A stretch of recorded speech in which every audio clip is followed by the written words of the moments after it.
আপোনালোকক এইটোকে ক'ম যে 20 আগষ্টলৈকে আপোনালোক ৰখক আমাৰ কেণ্ডিডেটটো 20 তাৰিখৰ পিছতে হ'ব ইউজুৱেলি আমি যোৱাবাৰো প্ৰমোদ বড়ো আৰু হাগ্ৰামা মহিলাৰী বিপক্ষে আমি প্ৰাৰ্থী দিয়া নাছিলোঁ এতিয়াও সেই দুটা গৈবাৰী আৰু দেৱৰগাঁৱত আমি মিটিঙো ৰখা নাই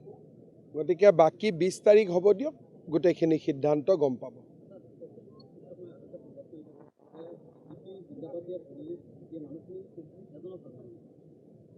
মই কি ক'ম আৰু চবেই ক'ব অখিল ভাল মানুহ নহয় গতিকে এটা মানুহৰ কথা শুনিব নে অখিলৰ কথা শুনিব তেওঁ কৈছে বিজেপি গোটেই পাব্লিকখনে কৈছে জিন্দাবাদ আৰু পাব্লিকখন কোন আছিলে গোটেই মুছলমান মানুহ আছিলে এতিয়া যদি মুছলমান মানুহেও বিজেপি জিন্দাবাদ বুলি কয় তেতিয়াহ'লে বাকী কথাখিনি আপোনালোক নিজেই বুজক হয় না কথা কোনোবাই যদি শান্তিৰ ভিতৰত অশান্তি কৰিব খোজে এইটোতো বেয়া কথা হয় হয় না 6 আছে ট্ৰাইবেল বেল্ট এণ্ড ব্লক 47 চনৰ পৰাই আছে গতিকে মই ভাবোঁ যে ইয়াত কোনো বিতৰ্কৰ কোনো স্কোপ নাই কিন্তু যেনেকুৱা তিৰাপত ট্ৰাইবেল বেল্ট এণ্ড ব্লক আছে ট্ৰাইবেল সংঘৰ লগত কথা পাতি আমি মৰাণ মটক আহোম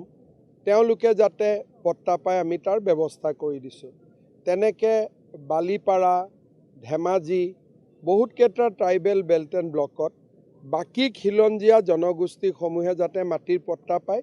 আমি তাৰ ব্যৱস্থা কৰি দিছোঁ আৰু ট্ৰাইবেল সংঘয়ো তাত আমাক বিৰোধিতা কৰা নাই গতিকে অসমত যি হ'ব আলাপ আলোচনা কথা বতৰা আৰু সংবাদৰ মাজেৰে হ'ব টিভিত বা মিডিয়াৰ আগত বাইট দি পেলাইতো কোনো সমস্যাৰ সমাধান নহয় আলাপ আলোচনা কৰি হ'ব সেইকাৰণে মই ভাবোঁ যে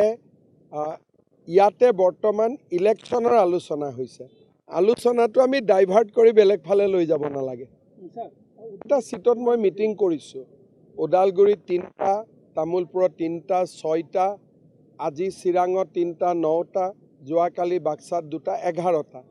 এই 11টাটো ঠিকে আছে কিন্তু মই মিটিং কৰিম গোটেই 40টাতে আৰু মিটিং শেষ হ'ব 20 তাৰিখে তেতিয়া আমি গম পাম যে ক'ত আমি জিকিব লাগে ক'ত আমি উঠিব লাগে আৰু ক'ত উঠিলেও নিজিকো বা উঠিলে জিকিম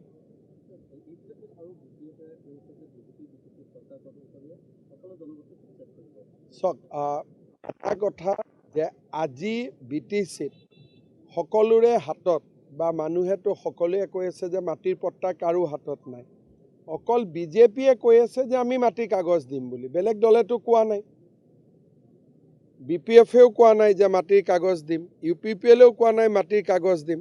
অকল মাটিৰ কাগজ দিম বুলি কোনে কৈ আছে বিজেপিয়ে কৈ আছে গতিকে বিজেপিৰ চৰকাৰ আহিলে আমি সকলোৰে লগত কথা বতৰা পাতি যিখিনি BTC গঠনৰ আগত BTCত আছে সকলোকে মাটিৰ পট্টা দিব নোৱাৰে BTCত নিয়ম আছে কিন্তু 2003 চনৰ আগৰ যিখিনি মানুহ সেইখিনিক মাটিৰ অধিকাৰ দিম বুলি অকলটো বিজেপিয়ে কৈ আছে এইটোতো ৰাইজেই ডেফিনেশ্যনটোতো ৰাইজেই কয় মোক আহি কয় অৰুণোদয় পোৱা নাই ৰাইজে আহি কয় ঘৰ পোৱা নাই যোনে পোৱা নাই তেওঁলোক দ্বিতীয় শ্ৰেণী এতিয়াওতো মই তাতে গ'লোঁ সেইটোকে মোক কৈ আছে ৰাইজে গতিকে সাংবাদিকসকলক যদি মই বুজাব লাগে তেতিয়া কি হ'ব এতিয়া ৰাইজে মোক কাগজ দি আছে এতিয়া অলপ আগতে চুবাইজাৰত বিজনীত আছিলোঁ ষ্টেজৰ ওপৰত 4 গৰাকী 80 বছৰীয়া মানুহ উঠি কৈছে যে আমি অৰুণোদয় পোৱা নাই সেইটোৱেতো এটা বেলেগ জেগাত হ'লে মই দে বুলি লগে লগে চহী মাৰি দিব পাৰোঁ ইয়াত নোৱাৰোঁ সমস্যা এইটোৱে যিকোনো খবৰৰ বাবে যোগাযোগ কৰক 7099017330 লগতে 7099017110 নম্বৰত